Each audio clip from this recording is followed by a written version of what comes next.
Hello, everybody, and welcome to another episode here on Talk It Daily.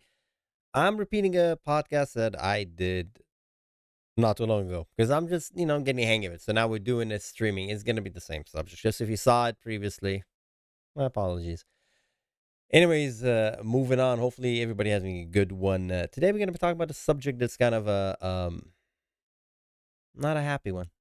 So it is what it is. It's a sign of the times, etc.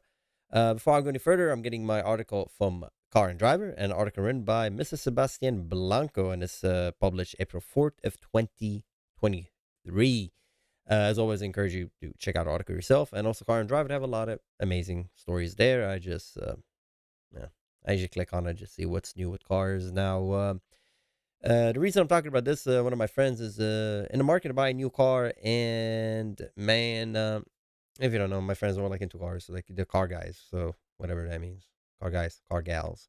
So they're all like, like they're like Civic Type R, they like Stinger, they like 911s. So it's not like the talk is not really about Camrys and just a regular people hauler SUV. They like cars. They're very specific. And the car, even if they get a regular car, they give it a lot of love. So what am I trying to get to?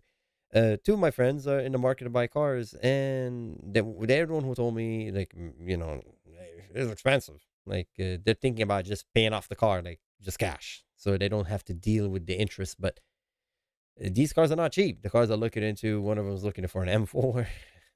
Paying off an M4 cash. I mean, I don't know. I have that money, but yeah, it's not cheap. The four-door M4 is looking for. The other person is looking for a Supra.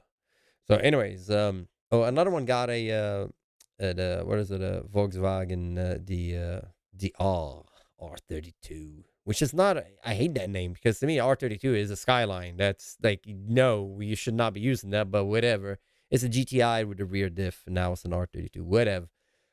He loves it and it's on its way. So congrats to him. But yeah, that he's paying that. He's paying that interest. I think his is something 6 point something in percent interest. It's pretty high.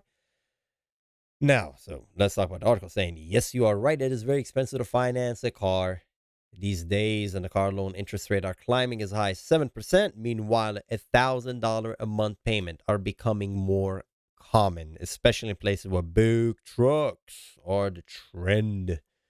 The highlight from the article saying that average new car prices aren't getting any more reasonable. And if you're someone who's financing their vehicle, you're probably wondering where all the money is going. And the average APR for new vehicle finance in March, was 7%, helping create a market where the average payment for a new car is $730.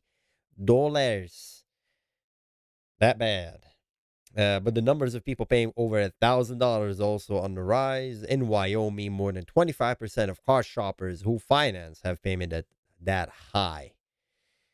So they're mainly trucks. So what's going on? They're saying that $50,000 seems to be the trend for a vehicle, and that's from Toyota executive thinking it could hit $50,000 this year.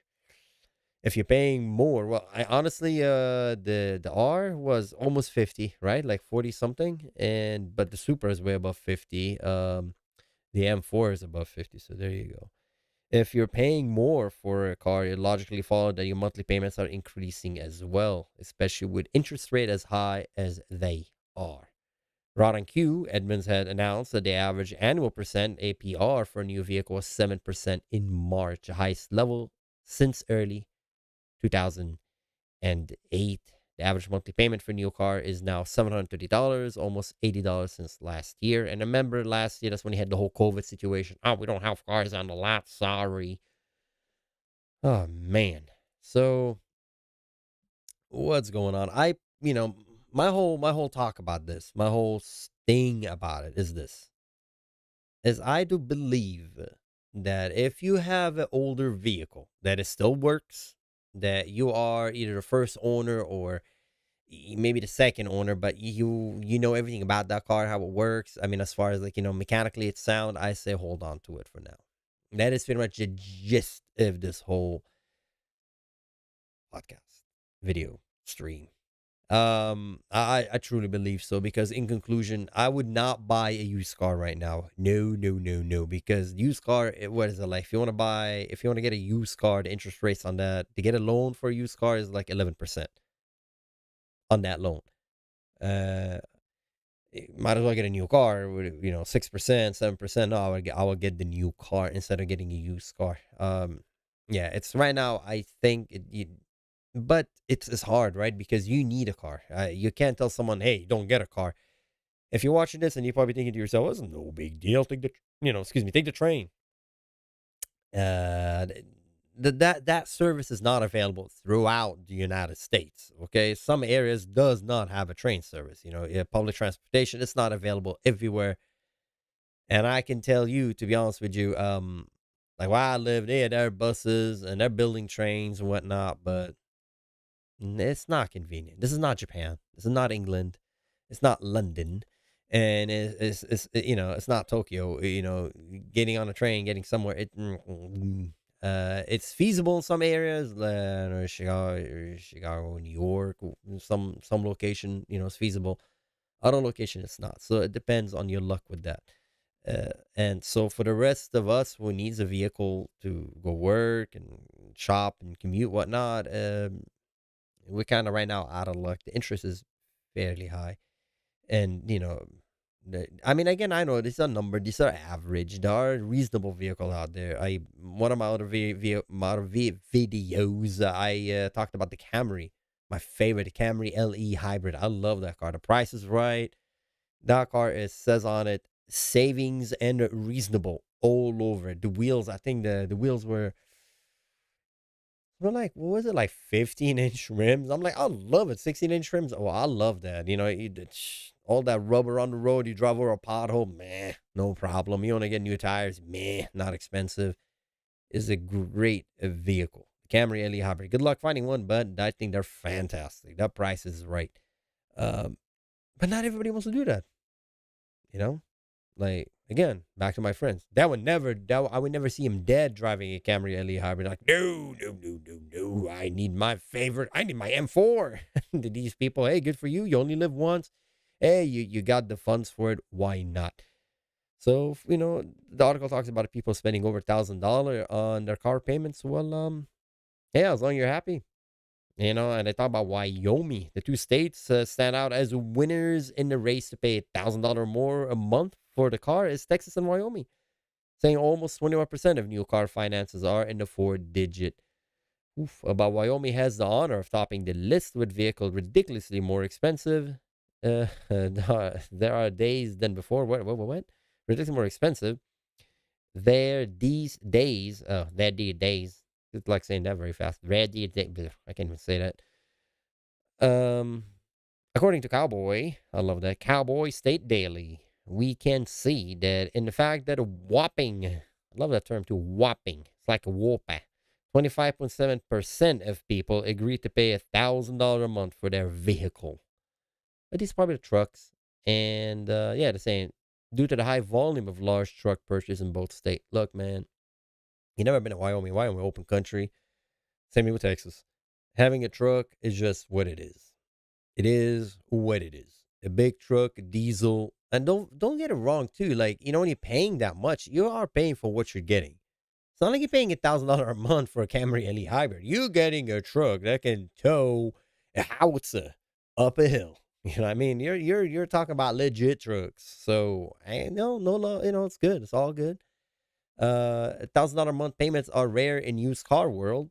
There you go. The cost of finance is even higher than for new cars. Edmund notes the average APR to borrow money for a gently loved car or a truck was over 11% last month, from just 9% in September.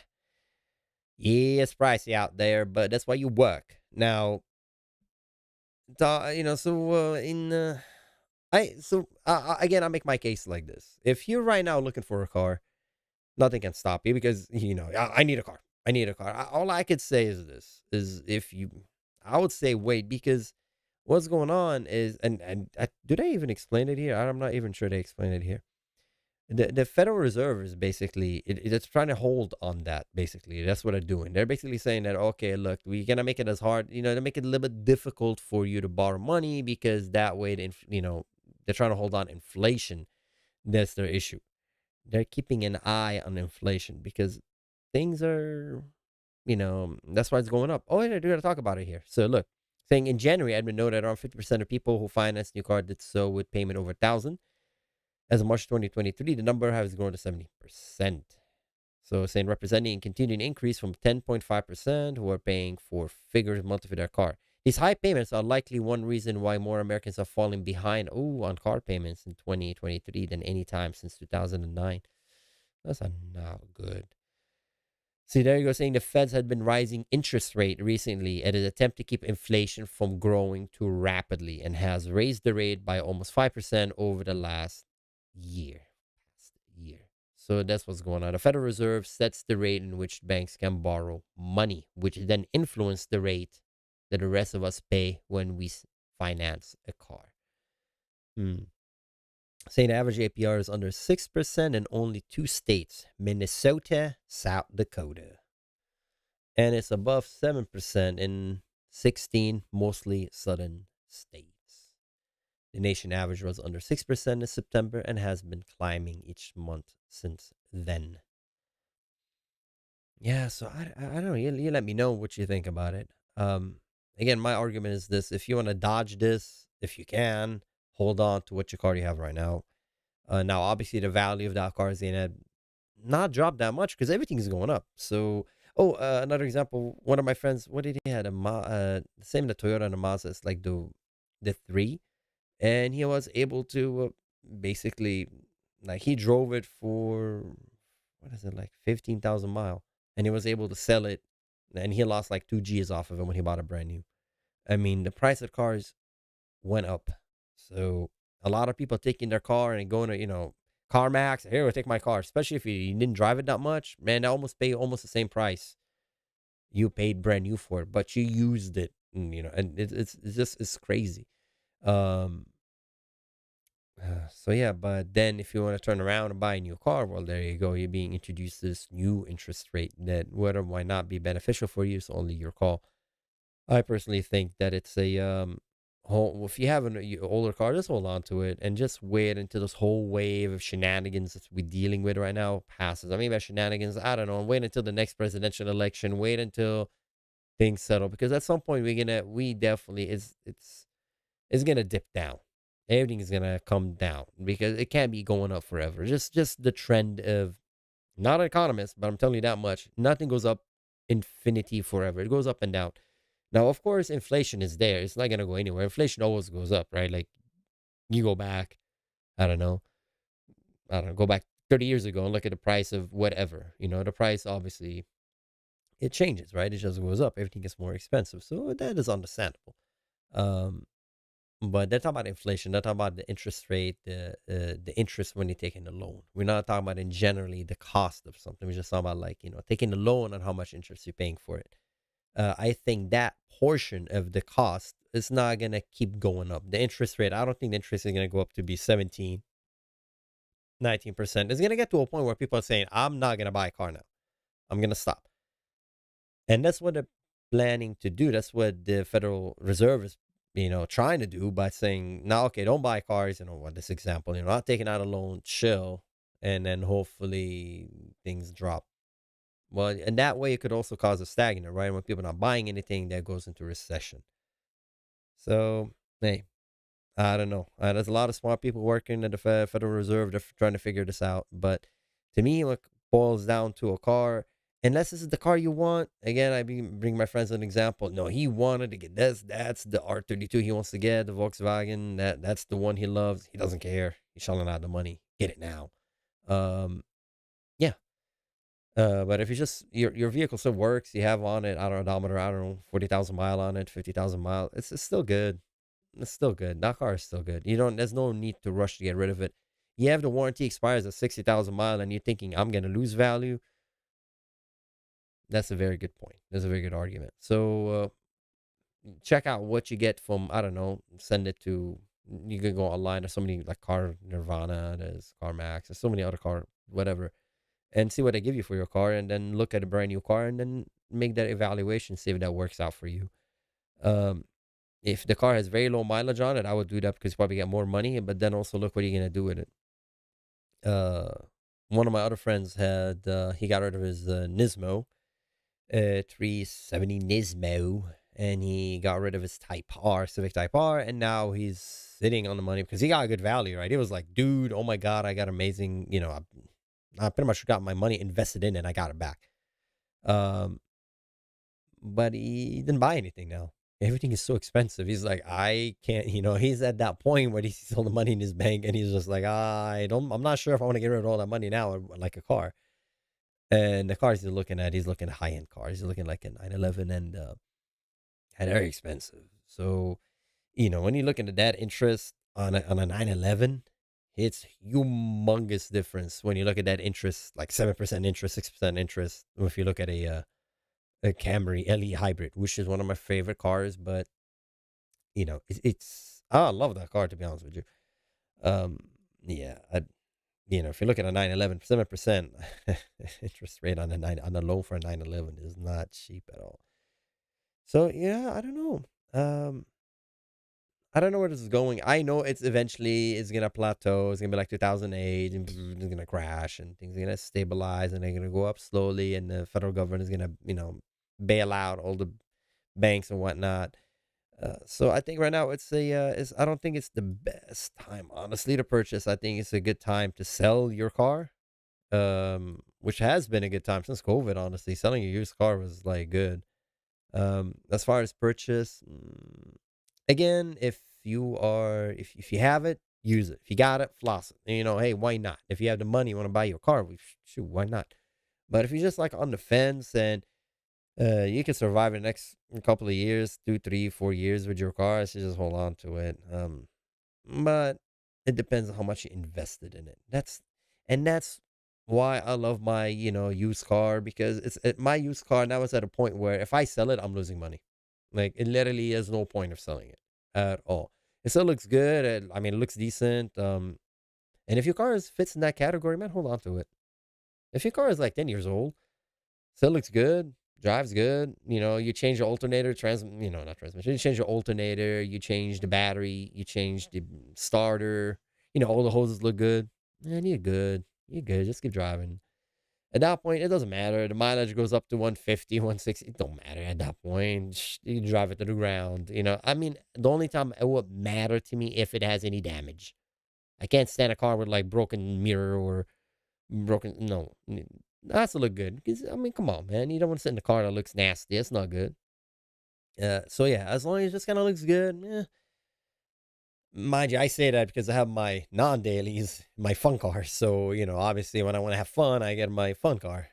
So can everybody afford that? No, not everybody has a space to put more than one car. Or some people barely don't even have space to put one car, right? So yeah, it's tough. So what I'm saying is not really a general rule. It's probably very specific to individual who maybe you bought your car years ago and you just kept driving it and now it's old and uh I'm so happy I don't have car payments. Hey, we're paying so much for everything on top of it. Not having a car payment is awesome.